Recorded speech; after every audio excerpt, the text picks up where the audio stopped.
अस्सलाम वालेकुम, मैं हूं शजन अजीज। सुन राउंड अप में आपको खुशामदीद। नाजरीन, आज पाकिस्तान की सरजमीन एक ऐसी आलमी तारीख रकम करने जा रही है जिसकी मिसाल दिहाइयों में नहीं मिलती।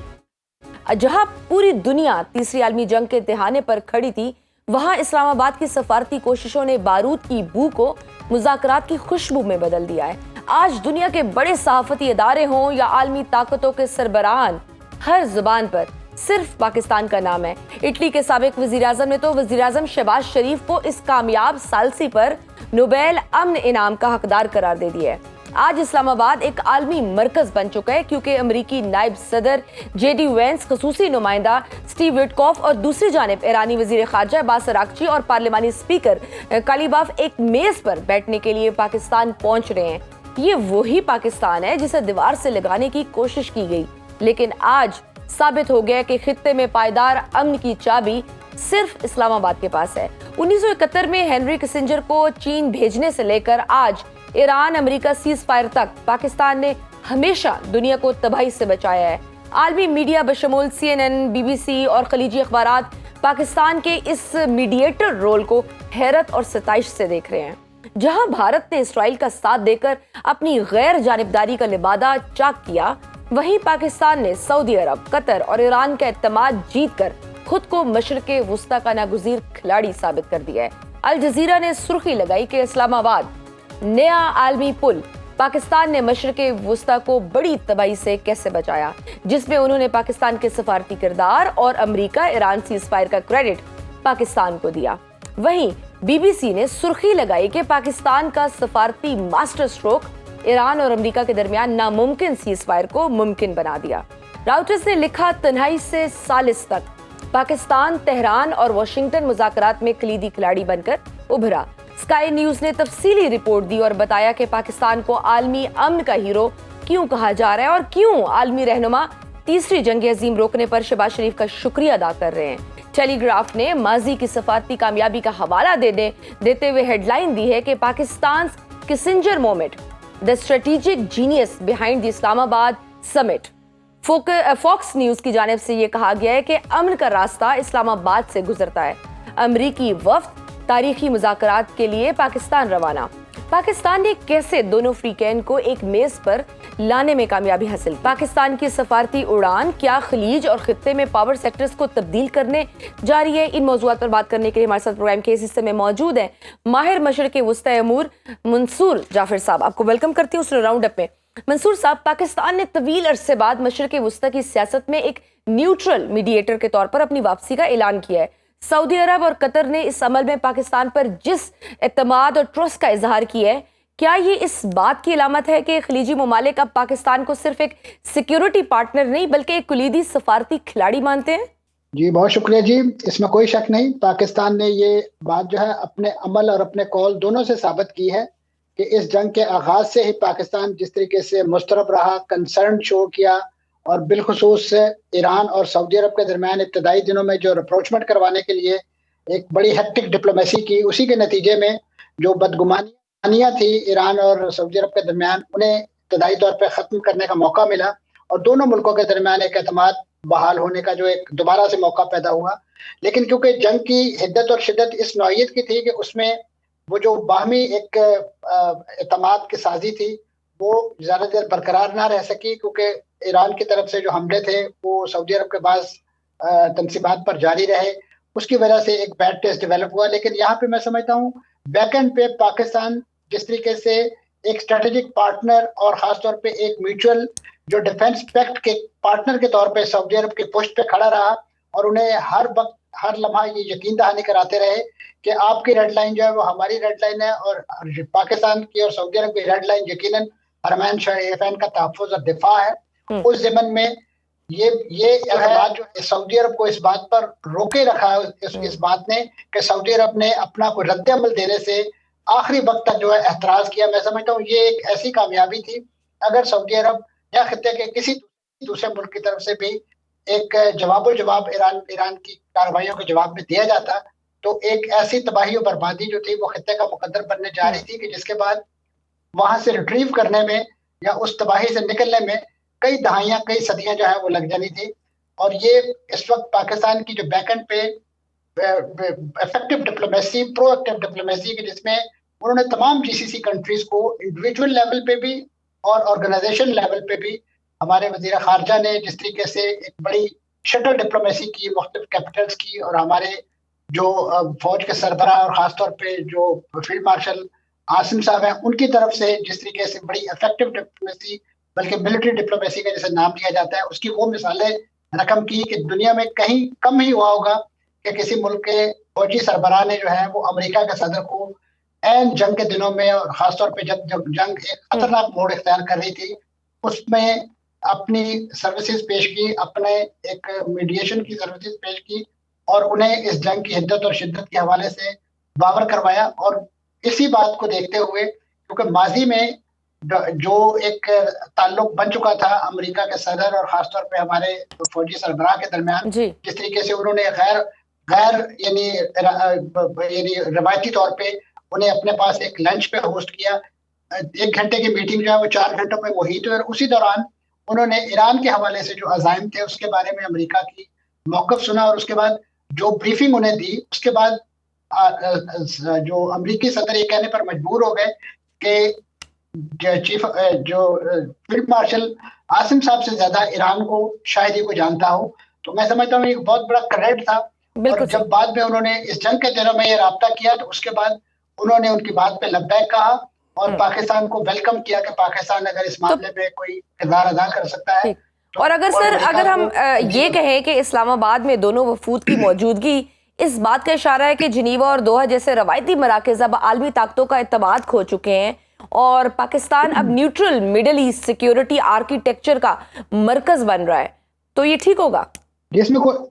जिसमें कोई शक नहीं। अब बहुत सारे मीडिया पर ट्रेंड इस नौयत के चल रहे हैं कि जिसमें कहा जा रहा है कि डेवोस इन मार्गला, यानी वो जो डेवोस को एक मकाम हासिल था इसी नौयत के बड़े फोरम करने का और खासतौर पर मसालहत की ऐसी कोशिशों का, अब वो एजाज इस वक्त वो ट्रॉफी जो है वो पाकिस्तान के इस्लामाबाद के पास आ चुकी है। और यकीनन जो मार्गला की पहाड़ियों के दामन में ये जो एक मुनज़्ज़म शहर आबाद किया गया है, अब दुनिया की नज़रों में मैं समझता हूँ एक और हैसियत से जाना जा रहा है, पहचाना जा रहा है।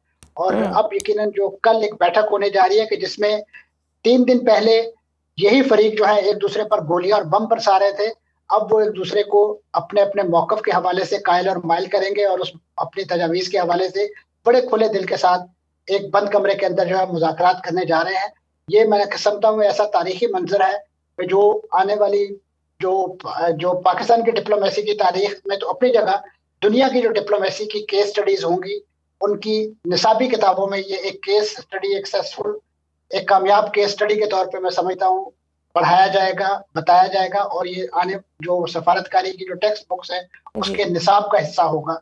ये पाकिस्तान के लिए एक बहुत बड़ा एजाज है, नो डाउट। अब अल्लाह से दुआ यही है जी, अब नो डाउट सर, बिल्कुल जी सर, आप बात पूरी कर ले।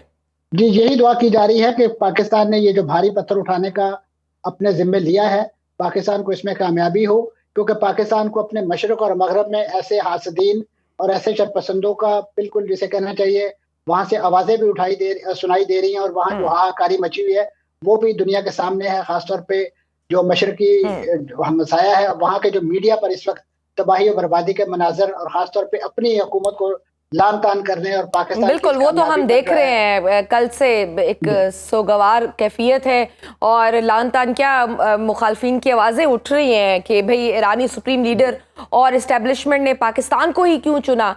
क्या कतर, तुर्की या ओमान के मुकाबले में पाकिस्तान पर ईरान का एतमाद किसी नई स्ट्रेटेजिक तब्दीली का इशारा है? क्या हम इन मुज़ाकरात के बाद खलीजी ममालिक का नया अस्करी और सफारती ब्लॉक पाकिस्तान और चीन की क़यादत में देख सकते हैं? बिल्कुल ऐसा ही है, क्योंकि देखिए पाकिस्तान हमारा, ईरान जो है हमारा वो हमसाया मुल्क है कि जिसके साथ हमारे तारीखी, दीनी, सकाफती और उसके साथ साथ सरहदी जो एक रिलेशन है, 900 किलोमीटर हम मुश्तरका बॉर्डर शेयर, मुश्तरका इक़दार है हमारी, और दोनों मुल्कों के अवाम जो है एक दूसरे के लिए बड़े एहतराम और तकद्दुस का जज्बा रखते हैं। तो ये यकीनन एक बड़ा बुनियादी एतमाद था। और ख़ासतौर पर माजी में जो होने वाली जंग थी गुज़श्ता बरस जून में, उस मौके पर जिस तरीके से पाकिस्तान ने डिप्लोमेटिकली ईरान को सपोर्ट किया और पाकिस्तान की मुंतखब ऐवान जो है वहां से उनके हक में जो करारदादें और उनके लिए एक लिहाज से इज़हार यकजहती के जो मौक़िफ़ सामने आए, उस पर खुद ईरानी पार्लियामेंट जो है वहाँ तशक्कुर के नारों से गूंज उठी।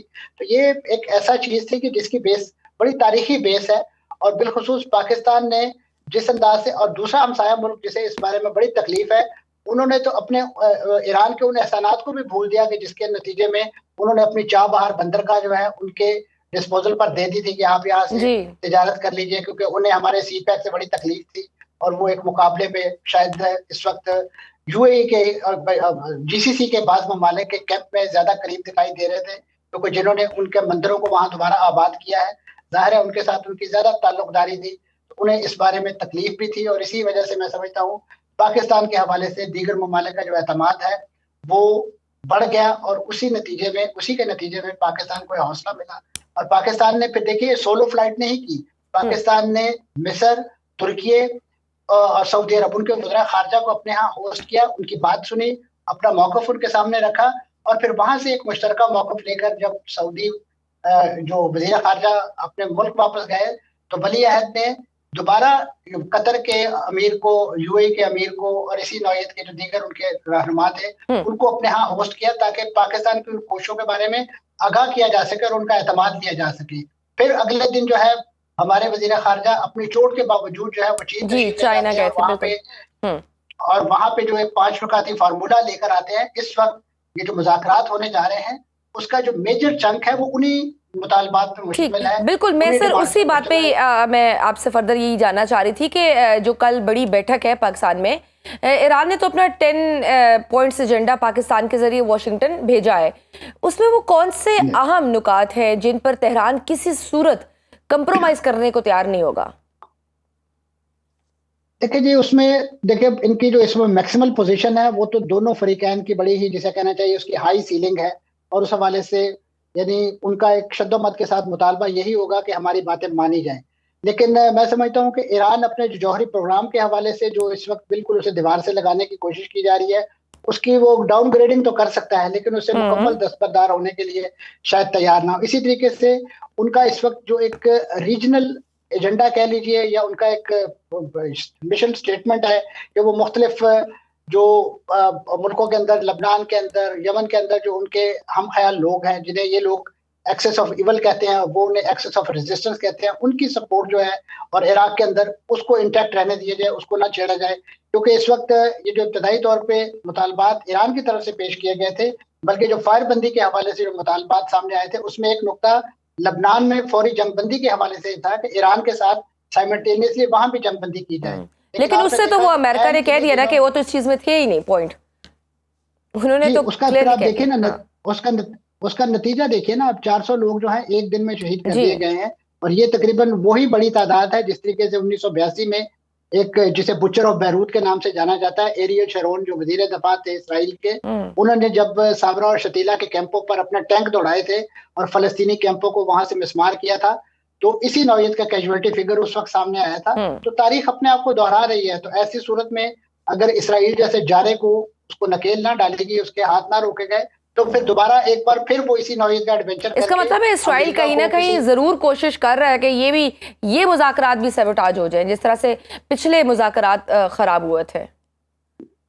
उनका तो रोज़े अव्वल से यही वतीरा है, क्योंकि उन्हें अपना जो नाम नहाद ग्रेटर मिडिल ईस्ट जो है उसकी अचीवमेंट के लिए ये तमाम चीजें एक सहूलतकारी महसूस होती हैं, क्योंकि जितनी बड़ी डिस्ट्रक्शन यहाँ पे होगी, जितना बड़ा यहाँ पे जो मुसलमान और अरब ममालिक हैं वो बाहर मुस्तगरिबान होंगे, उनका काम उतना ही ज्यादा आसान होगा, क्योंकि उन्होंने तो इस्तेमार से यही सीखा है कि डिवाइड एंड रूल, और आज तक इस्तेमार इस पूरे रीजन को इसी अंदाज से ऑटोमन एम्पायर के खात्मे के बाद इसी तरीके से गरोंदों में तकसीम करके छोटी छोटी किंगडम, सल्तनत और जो रियासतें हैं उनमें तकसीम करके इनका जो बाहमी तफरीक और इनके वसाइल पर कब्जे के लिए आज भी कोशिशें हैं। आज भी उनके पेट्रो डॉलर के नाम पे एक नाकाम सिक्योरिटी अम्ब्रेला फराहम करके उन्होंने ये साबित कर दिया है अमेरिका ने कि उन्हें खित्ते की सलामती और सिक्योरिटी से कोई दिलचस्पी नहीं है। उन्होंने अपना डॉलर सीधे किए हैं और उसके बाद बट सर ये लेबनान पर मुसलसल हमले, ये तो एक तरह से इस्लामाबाद मुज़ाकरात को डीरेल करने की एक दानिस्ता कोशिश है। आपको लगता है कि अमेरिका इसराइल को लगाम डालने में कामयाब हो पाएगा या इस पोजीशन में है और अगर इसराइल इन मुज़ाकरात के नताइज को तस्लीम नहीं करता सपोज, और लेबनान या ईरान पर जहरियत जारी रखता है, तो क्या ईरान सीज फायर से दस्तबरदार हो सकता है? और ऐसे में आप समझते हैं कि अमेरिका इसराइल को तन्हा छोड़ेगा?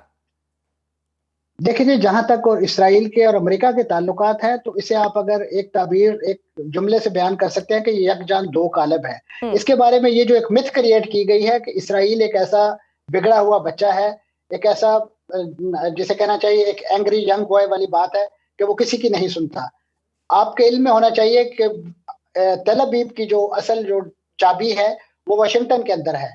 और इस वक्त अगर अमेरिका जिस तरीके से दुनिया को, अब डोनाल्ड ट्रंप साहब के पास तो बहुत बड़े हथियार हैं, वो तो हर मुल्क जो उनकी बात नहीं मानता। अभी तो उन्होंने इस रिसेंट जंगबंदी के मौके पे कहा कि अगर किसी ने ईरान को असला या कोई इस नौयत की सपोर्ट की तो मैं उस पर 50% टैरिफ लगा दूंगा। तो हम नहीं कहते कि अमेरिका इसराइल पर हमला कर दे, कम से कम इस नौयत की पेनलाइजेशन तो वो कर सकता है कि उनकी मिलिट्री इमदाद बंद कर दे, उन्हें असला गोला बारूद देना बंद कर दे। तो उसके नतीजे में इसराइल को खुद आटे दाल का भाव मालूम हो जाएगा कि वो किस तरीके से बट सर, बाज़ाहिर सिचुएशन से ऐसे ही लग रहा है कि Israel is actually pulling the strings of America, not America. ये वाइस वर्सा ही चल रहा है, जिस तरह से इसराइल ने पूरा कंट्रोल रखा हुआ है। नाज़रीन, वक्त तो छोटी सी ब्रेक का, देखते रहिए सुन राउंड। वेलकम बैक टू सुन राउंड अप। सर, ईरान अपने मुंजमद असासों की वापसी और तमाम पाबंदियों के खात्मे का मुतालबा कर रहा है।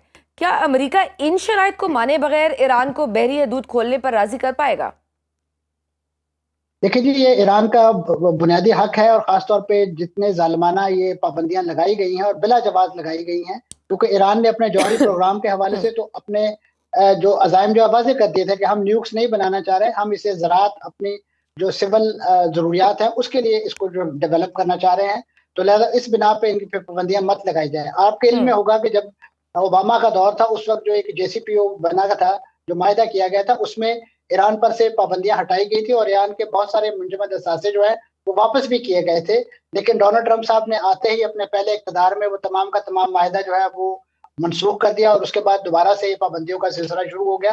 लेकिन आप देखिए कि उसके बावजूद ईरान ने जो अपनी न सिर्फ जो बुनियादी जो अंदरूनी जरूरियात थी उनको पूरा किया, और उसके साथ साथ अपना एक पूरा दिफाई निज़ाम, अपना बैलिस्टिक मिसाइल सिस्टम, सारी चीज़ों को इंडिजिनसली डेवलप किया। और वही इस वक्त उनका सबसे बड़ा असासा है। वो नहीं चाहेंगे कि इस वक्त अपना जो बैलिस्टिक मिसाइल प्रोग्राम है वो भी इन मुज़ाकरात की मेज पर जो है वो खत्म करने पर तैयार हों, क्योंकि ये, और इसी तरीके से उनका जो अपना हुर्मुज़ का एक टैक्टिकल इस्तेमाल है इस वक्त वो कर रहे हैं जिस अंदाज से, वो इसके हवाले से अपना कंट्रोल कभी भी जो है वो तर्क नहीं करेंगे। अगर कोई ऐसा मैकेनिज्म बनता है जो एक ऐसे गैर जानिबदार सेटअप पर मबनी हो कि जिसमें ईरान को जो दीवार से लगाने की कोशिश नहीं की जाएगी, ईरान का एक अपर हैंड रखा जाएगा, ऐसी सूरत में तो अपना हुर्मुज़ जो है वो एक स्मूथ सेलिंग के लिए खुलेगी। बसूरत दीगर इसी तरीके से वहां पे रोज चांदमारी होगी और इसी नौयत के मसाइल जो है वो पैदा होंगे। अभी इस वक्त भी आपनाए हुर्मुज़ के दोनों तरफ तकरीबन 800 टैंकर जो है वो खड़े हैं, और अगर आप स्मूथ सेलिंग भी होने देते हैं इन्हें, तो तकरीबन 4 से लेकर 6 हफ्ते लगेंगे उन तमाम ट्रैफिक को क्लियर होने में, जबकि जंगबंदी की मुद्दत आपके इल्म में है कि सिर्फ 2 हफ्ते की है। और अगर उस दौरान ये सारी ट्रैफिक क्लियर ना हुई और खुदा न खास्ता दोबारा से कोई सबोताज एक्टिविटी या इस नौयत का कोई इसराइली सबोताजर ने कोई ऐसी फसाद की चिंगारी छेड़ दी, तो फिर आपके इल्म में है कि अमेरिका ने तो, डोनाल्ड ट्रंप साहब ने तो ऐलान कर रखा है कि हम कहीं नहीं जा रहे, हम यही मौजूद हैं, और किसी भी खिलाफ वर्जी की सूरत में ईरान पर पहले से ज्यादा शदीद बमबारी जो है, तबाही और बर्बादी जो है वो बिल्कुल सही। तो सर, बिल्कुल ठीक। अगर इन मुज़ाकरात को अगर हम मुस्तकबिल के फ्रेमवर्क पर देखें, जांचें, तो क्या ये कहा जा सकता है कि ईरान इस मौजू को भी उठा सकता है कि वो अपनी प्रॉक्सीज को ख़त्म कर देगा अगर इसराइली फोर्सेस का मुकम्मल इनखला गजा से करके फ़लस्तीन को आलमी चार्टर के मुताबिक एक रियासत तस्लीम किया जाए और सिक्योरिटी दी जाए? देखिए जी, बुनियादी तो इस वक्त जो फ्लैश पॉइंट है इस पूरे मिडिल ईस्ट का वो यही मसला फ़लस्तीन है। अगरचे इस मसला फ़लस्तीन को जिस तरीके से अरब दुनिया का एक दिल के करीब इशू होना चाहिए था, माजरत के साथ कहेंगे कि उन्होंने इसको ताके निसिया पे रख दिया। वो इस वक्त जो आलमी ताकतों अमेरिका और इसराइल के ऐसे दिल लुभाने वाले नारे कि आप तो इब्राहिम अलैहिस्सलाम के कजन्स हैं, आप इब्राहिम अकॉर्ड्स कर लीजिए, आप ताल्लुकात को नॉर्मलाइज कर लीजिए, इस वक्त ये नॉर्मलाइजेशन का अमल नहीं है। आप कम से कम जो इस वक्त मुल्क इसराइल से नॉर्मलाइजेशन का ख्वाब देख रहे हैं, उन्हें अंदाजा होना चाहिए कि उनकी जो फ़लस्तीन की सरजमीन है उसको किस सिस्टमेटिक अंदाज में जो है इसराइल इस वक्त हड़प कर रहा है। इस वक्त गजा को तो यकीनन इस वक्त मलबे का ढेर बना दिया गया, उसके साथ साथ मगरबी किनारे के अंदर आए रोज नई यहूदी बस्तियां, और जिस तरीके से फलस्तीनियों को, फलस्तीनी कैदियों के लिए इस वक्त जो है, जो जिनको कैद की सजा हुई है उन्हें वो सजाए मौत देने का कानून पास कर रहे हैं। और उसके साथ साथ हमारा और आपका सबका जो एक ईमान का ताल्लुक रखता है, जो किबला अव्वल मस्जिद अक्सा, पूरी रमजान मुबारक जो है इन इंतहा पसंद वज़रा के हुक्म पर जो है वो बंद रही है। और ये पहली बार हुआ है कि वहां नमाज ईद भी अदा नहीं करने देगी, लोगों ने रास्ते में गली मोहल्लों में जो है वो नमाज अदा की।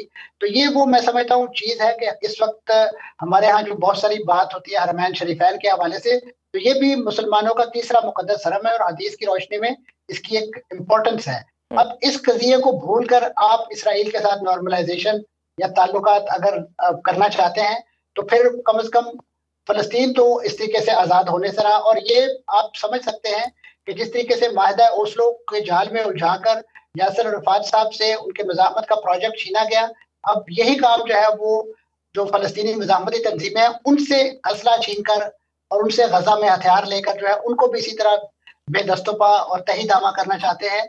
और ऐसी रियासत के जिसका अपना कोई दिफाई निज़ाम ना हो, तो वो रियासत किस तरीके से चारों तरफ इंतहा पसंद यहूदियों के अंदर घिरी हो, वो कैसे अपना दिफा कर सकती है, ये मेरा ख्याल किसी बच्चे को भी मालूम है। बिल्कुल, फ़लस्तीन का एजेंडा ज़रूर होना चाहिए। सर, अरब ममालिक ने इस लंबे तनाज़े में पाकिस्तान की गैर जानिबदार पोजीशन और ख़ास तौर पर सऊदीया के साथ अपने दिफाई मुआहदे का पास रखना देख लिया हुआ है। अब अगर इन मामलात के बाद पाकिस्तान ये चाहे कि माशी लिहाज से भी अरब ममालिक बड़ी डील्स पाकिस्तान के साथ करें, तो क्या हम मुस्तकबिल में बड़ी सरमायाकारी और माशी सपोर्ट इन ममालिक की जानिब से देख सकते हैं? क्योंकि नो डाउट कि सफारती सतह पर तो हम कामयाबियां बटोर रहे हैं, लेकिन माशी सतह पर अभी भी हमारे बहुत ज्यादा चैलेंजेस हैं। देश में कोई शक नहीं, दो मैदान ऐसे हैं कि मईशत और दिफा दोनों ऐसे एवेन्यूज हैं कि जिसमें पाकिस्तान को इस वक्त इन अरब ममालिक की सपोर्ट भी चाहिए और वाइस वर्सा इन मुल्कों को भी पाकिस्तान की सपोर्ट चाहिए। इस वक्त पाकिस्तान का जो डायस्पोरा है, जो तारकीन वतन, वो जितने बड़े पैमाने पे इन मुल्कों की तामीर और तरक्की में अपना खून पसीना बहा रहे हैं, वो दुनिया के सामने है। अगरचे उसके जवाब में पाकिस्तान को भी बहुत बड़ा एक सरमाया या रिमिटेंस हमारे पास आती हैं। इस वक्त पाकिस्तान ने खासतौर पे जो मई की जंग थी गुज़श्ता बरस की, जिस तरीके से भारत के खिलाफ मुख्तलिफ स्ट्रेटेजिक कामयाबियां हासिल की और उनको 4 दिनों के अंदर अंदर ही जो है वो आटे दाल का भाव मालूम हो गया और उन्होंने फिर सुलह करनी जो है मुनासिब समझी, सीज फायर करना मुनासिब समझा। तो ऐसे में मैं समझता हूँ एक बड़ी मंडी जो है पाकिस्तान, जो ये अरब ममालिक बन सकते हैं, बिलखुसूस पाकिस्तान की वो डिफेंस प्रोडक्शन जिसमें हमारे टैंक से लेके आपके जो JF थंडर तक जो है वो इस वक्त एक कतार लगी हुई है बहुत सारे मुल्कों की, जो इंडोनेशिया से लेके मलेशिया और पता नहीं कौन कौन से ममालिक जो है जिनके ऑर्डर इस वक्त पेंडिंग है, तो पाकिस्तान उनकी प्रोडक्शन नहीं कर पा रहा। ये एक ऐसा मैं समझता हूँ टाइम टेस्टेड एक हथियार है पाकिस्तान के पास और एक ऐसी जैसे जो लो कॉस्ट मैं समझता हूँ टेक्नोलॉजी है कि जो चीन की मदद से यकीनन डेवलप की गई है। तो मैं समझता हूँ कि बहुत बड़ा अपॉर्चुनिटी है। ये अब जरूरत इस अमर की है कि इस वक्त हमारे इन अरब ममालिक को ये मालूम होना चाहिए कि इनकी डिफेंस और सिक्योरिटी भी जो है वो किसी लोकल सिक्योरिटी पैराडाइम के तहत होनी चाहिए। वो 7 समंदर पार से आने वाले जो वाइट सुपरमेस्ट है वो उनकी सिक्योरिटी नहीं कर सकते। बिल्कुल ठीक, बहुत इस मौके पे तो वो सिक्योरिटी बिल्कुल सही सर, आपका पॉइंट आ गया। बहुत शुक्रिया मंसूर जाफर, मिडिल ईस्ट के अमूर के एक्सपर्ट हमारे साथ मौजूद थे। गुफ्तगू आपने सुनी।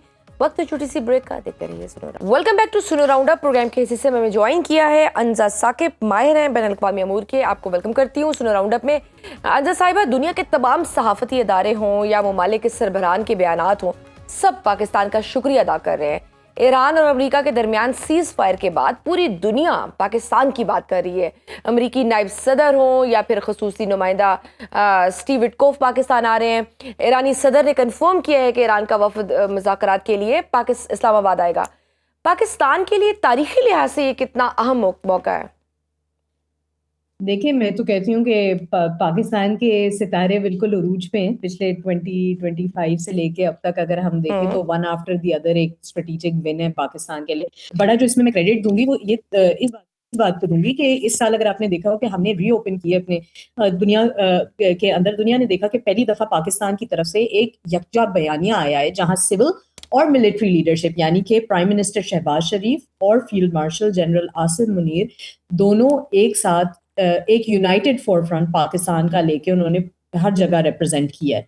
सो आए वो डायस्पोरा के साथ हो या अभी की जो सिचुएशन है, देखें इस्लामाबाद को चूज करना एज अ वेन्यू ये बहुत स्ट्रेटेजिकली सिग्निफिकेंट बात है। पाकिस्तान ने हमेशा वर्किंग रिलेशंस रखे हैं बोथ वाशिंगटन एंड तेहरान के साथ, और अभी हाल ही ये चीज़ और ज़्यादा नुमाया हुई है कि पाकिस्तान एक क्वाइट इंटरमीडियरी रहा है जो कि फैसिलिटेट कर रहा है इस तरह की सेंसिटिव डायलॉग को। देखिए मशरिक़ वस्ता में बहुत सेंसिटिव नेचर की एक बात थी, और खासकर इस तरह के नेशंस के बीच में जिनके अपने अपने स्ट्रेटेजिक एजेंडाज इतने डिफरेंट हो, इजराइल का ग्रेटर इजराइल का कॉन्सेप्ट हो, अमेरिका का मतलब बात करना हो कि जी बिल्कुल Iran zero tolerance for any nuclear proliferation, या ईरान के अपने एजेंडाज हो, स्ट्रेट ऑफ हॉर्मुज़ को क्लोज करने की बात की हो। सो इस तरह की जब ममालिक अपने अपने स्ट्रेटेजिक इंटरेस्ट के साथ इतने डिफरेंटली अलाइंड होते हैं, उनको एक टेबल पे बिठाना ही ये एक बड़ी स्ट्रेटेजिक विन है पाकिस्तान के लिए। और इस तरह का वेन्यू पाकिस्तान होना ये एक हमारे एक रोल को बिल्कुल एक बहुत ज्यादा देखें एलिवेट करता है एक रीजनल एक्टर से लेके एक जियोपॉलिटिकल ब्रिज बनने में। सो हम पूरा अपना जो डिप्लोमेटिक एनवायरनमेंट है उसको एक तरह से सेफ कर रहे हैं, और साथ साथ अपना इंटरेस्ट भी इकोनॉमिक और सिक्योरिटी इंटरेस्ट उनको भी सेफ गार्ड करते हैं। सबसे बड़ी बात क्योंकि पाकिस्तान की तो one of the biggest dependability है गल्फ रीजन की स्टेबिलिटी के ऊपर। सो डेफिनेटली यहाँ पर हमें पता है कि वहाँ बहुत सारे फैक्टर्स आ जाते हैं, जैसे ऑयल प्राइसेस, पेट्रोडॉलर, इन्फ्लेशन, या जैसे फॉर एग्जांपल सऊदी अरेबिया के साथ साथ होने वाली डिफेंस कॉपरेशन डील भी। उसके साथ साथ ये भी एक चैलेंज के देखें आयतुल्लाह शहीद खामेनेई साहब की शहादत वहाँ पे ईरान के अंदर, ये एक पूरा it was like killing the pope of the Muslims. So यहाँ पे स्पेशली सबसे बड़ी शिया, सेकंड नंबर पे सबसे बड़ी शिया मुस्लिम पॉपुलेशन है, तो किस तरह हमने साइमल्टेनियसली अपने यहाँ को इंटरनल कॉन्फ्लिक्ट भी मैनेज किया। सो वो आई थिंक बहुत बड़ी विन है अपनी क्रॉस बॉर्डर। अगर हम देखें ईरान के साथ हमारा बहुत बड़ा बॉर्डर है, तो उसको भी हमने कोई वहां उस बॉर्डर को भी सिक्योर रखा है। बिल्कुल एग्जैक्टली मतलब आप तो डेफिनेटली आलमी माहौल को और मुख्तलिफ आलमी रिपोर्ट्स को भी वॉच कर रही होती हैं। कल होने वाले मुज़ाकरात तक पहुंचना बहुत मुश्किल काम था। एक तरफ मुज़ाकरात की बात हो रही थी तो दूसरी जानिब ईरान पर हमले भी हो रहे थे। ऐसे हालात में पाकिस्तान के लिए ये मरहला कितना मुश्किल था कि दोनों फ्रीकैन एक मेज पर बैठने को तैयार हो जाएं? देखिए इसमें आई थिंक सबसे ज़्यादा जो इम्पोर्टेंस दो तीन चीज़ों से आती है। एक तो ये कि स्ट्रेटेजिक इंसाइट्स कितनी ज़्यादा थी बोथ हमारी सिविल और मिलिट्री लीडरशिप की, प्लस जो एक ट्रस्ट बिल्डिंग है, कॉन्फिडेंस बिल्डिंग मेजर्स वो यहाँ पे डेफिनेटली मौजूद थे। इसके साथ साथ किस तरह से आपने कन्विंसिंग की, हमें पता है कि पूरी पूरी रात for example field marshal general Asim Munir ने स्पेंड किए डिफरेंट काउंटर पार्ट्स के साथ गुफ्तगू करते हुए। अच्छा, पाकिस्तान की पोजीशन जो है ना वो अब एज अ क्राइसिस मैनेजर आई है, जहाँ पे ट्रेडिशनल डिप्लोमेटिक चैनल्स भी कंस्ट्रेंट थे। यानी कि अगर सिर्फ इस्लामाबाद की इन्वॉल्वमेंट नहीं होती तो तुर्की ने, इजिप्ट ने, न्यूट्रल मीडिएटर्स ने बड़ी कोशिश की थी कि अमेरिका को और ईरान को, इजराइल को एक टेबल पे बिठा दें, लेकिन वो कोई पर्सपेक्टिव वहां से नहीं था। तो आई थिंक कि अगेन ये बड़ी विन है। अब देखें जो अब क्या होना है, देखें हम अगर सिक्योरिटी और डिफेंस की बात करते हैं, सो यहाँ पे कुछ रिपोर्ट्स ये भी आ रही हैं कि जैसे ही सीज फायर की अनाउंसमेंट हुई उसके 1 घंटे बाद ही सीज फायर वायलेशंस की रिपोर्ट्स आना शुरू हो गई।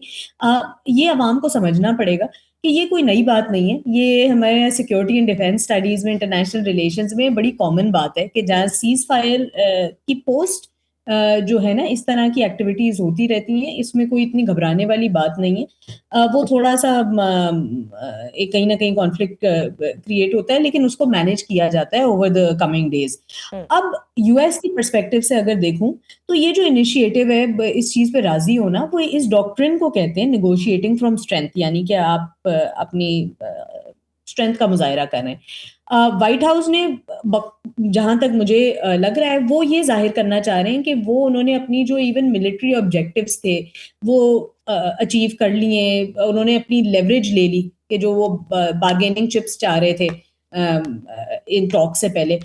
अगेन एक कोर रेड लाइन जो मुझे यहाँ पे नजर आ रही है, जो स्टॉक्स में देखें रियलिटी भी होनी चाहिए। एक सेलिब्रेट करना अच्छी बात है, लेकिन अब हमें नेक्स्ट स्टेप्स पे किन पे फोकस करना है। एक कोर रेड लाइन है जो अनचेंज्ड है बिटवीन ईरान और यूएस, और वो होती है आपकी यूरेनियम एनरिचमेंट। सो अमेरिका ये कतन भी नहीं चाहता कि ईरान के अंदर किसी भी किस्म की यूरेनियम की एनरिचमेंट हो, उसकी जीरो टॉलरेंस है। और ईरान ये इस इशू को इस तरह देखता है कि वो भाई ये हमारा सॉवरेन राइट है एज अ नेशन स्टेट, और ये कहते हैं कि ये हमारा एक एलिमेंट है अपनी डेटरेंस स्ट्रेटेजी का। तो ये एक नॉन निगोशिएबल है अमेरिका की तरफ से भी। सो इस तरह की जो ऑब्स्टिकल्स होते हैं ना, ये किसी भी ड्यूरेबल अग्रीमेंट के अंदर एक फॉल्ट लाइन क्रिएट कर देते हैं। और मुझे जहाँ लग रहा है कि पाकिस्तान को एक बहुत ज्यादा एक इस चीज पे भी कोशिश करनी पड़ेगी। आई थिंक एक चीज जो हमने क्रिटिकल डायमेंशन का जिससे भरपूर फायदा उठाया है वो ये कि जो हमने जो सीज फायर प्रपोज किया था उसकी जो लिंकेज है उस स्टेबिलिटी को लेके आना स्ट्रेट ऑफ हॉर्मुज के साथ साथ।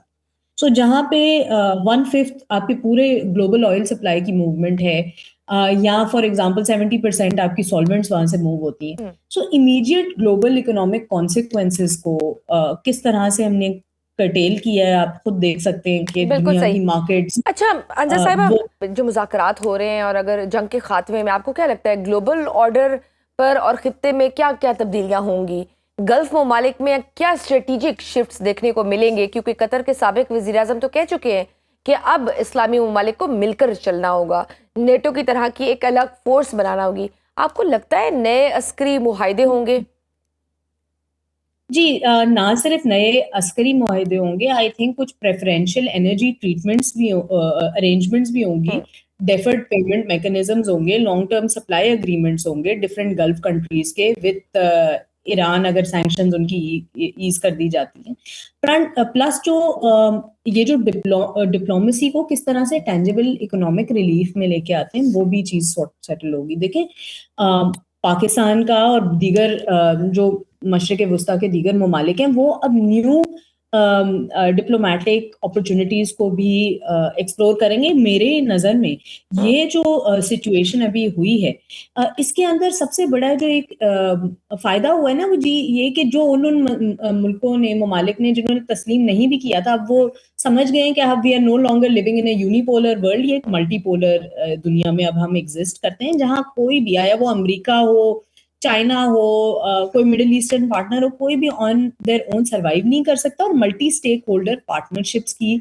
जरूरत है। डेफिनेटली इसको कैपिटलाइज भी किया जाएगा पाकिस्तान के हवाले से भी, और जैसे दूसरे मशरिक वुस्ता में भी, साउथ एशिया में भी दूसरे ममालिक हैं, सेंट्रल एशिया में, जो कि एक सेफ डिप्लोमेटिक और इकोनॉमिक कॉरिडोर को एक्सप्लोर करेंगे, उस किस्म की अपॉर्चुनिटीज को।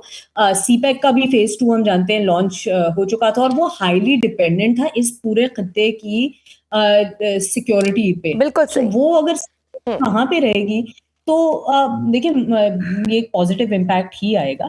लेकिन इसके साथ साथ मुझे एक जगह यहाँ, सॉरी टू ब्रेक इट, लेकिन एक कंपीटिंग एजेंडाज भी बहुत जाहिर हैं कि जहाँ पे America versus Iran versus Israel एक स्ट्रक्चरल इनकम्पैटिबिलिटी है, और ये बहुत आराम से, मुझे जो लगता है, मेरी जाती राय है कि अगर इवन टेम्पररी अग्रीमेंट रीच होता है तब भी अगर हम स्ट्रेट ऑफ हॉर्मुज की एग्जांपल लेते हैं, कोई भी ट्रांजैक्शनल जो सिनारियो होता है उसके अंदर लेट्स से कि यहाँ पे बात की जाती है कि अमेरिका किसी तरह से फैसिलिटेट करेगा इन टर्म्स ऑफ कॉम्पनसेशन, और फिर ईरान में उसको बदले में सेफ पैसेज देगा, एक ट्रांजैक्शनल बात है। तो जो ट्रांजैक्शनल इस तरह के एग्रीमेंट्स होते हैं वो रिवर्सेबल होते हैं, उससे ट्रांसफॉर्मेशन या लास्टिंग पीस नहीं आती। इसके अंदर मुझे लगता है कि मशरिक वुस्ता में एक मैनेज्ड इंस्टेबिलिटी का मुजाहिरा होगा। अच्छा, यहाँ पे टाइम कम है तो मुझे आपको कट करना पड़ा है।